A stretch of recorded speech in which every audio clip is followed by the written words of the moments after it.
রাতের আঁধারে রঙিন আলোয় যেন প্রাণ ফিরে পেয়েছে সংযুক্ত আরব আমিরাতের শারজাহ। ঐতিহ্য আর আধুনিক প্রযুক্তির মিশেলে আলোকিত গোটা শহর। শারজাহ তার 12টি প্রতীকী স্থাপনাকে আলোর ক্যানভাসে রূপ দিয়েছে। এবারের আয়োজনের থিম দেওয়া হয়েছে লাইটস ইউনাইট আস। বিশ্বের নানা প্রান্ত থেকে আয়োজনে অংশ নেয়া শিল্পীরা তাদের সৃজনশীল আলোকচিত্রের মাধ্যমে তুলে ধরেছেন আমিরাতের ঐতিহ্য ও সংস্কৃতির রঙিন গল্প। কেবল স্থাপত্যই নয়, চোখ ধাঁধানো ড্রোন শো এবং অত্যাধুনিক প্রযুক্তির সংমিশ্রণে তৈরি শিল্পকর্ম মুগ্ধ করছে দর্শকদের।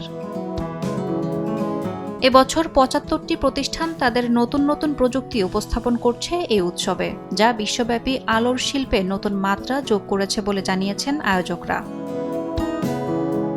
সংস্কৃতি, প্রযুক্তি আর সৃজনশীলতার এক অনন্য সংমিশ্রণ ঘটেছে এবারের শারজাহ লাইট ফেস্টিভ্যালে। আর এই আলোর উজ্জ্বলতায় বিশ্বের মন জয় করে নিচ্ছে শহরটি। ৫ ফেব্রুয়ারি থেকে শুরু হওয়া এই উৎসব চলবে ২৩ ফেব্রুয়ারি পর্যন্ত। ইয়াসমিন অনন্যা, সময় সংবাদ।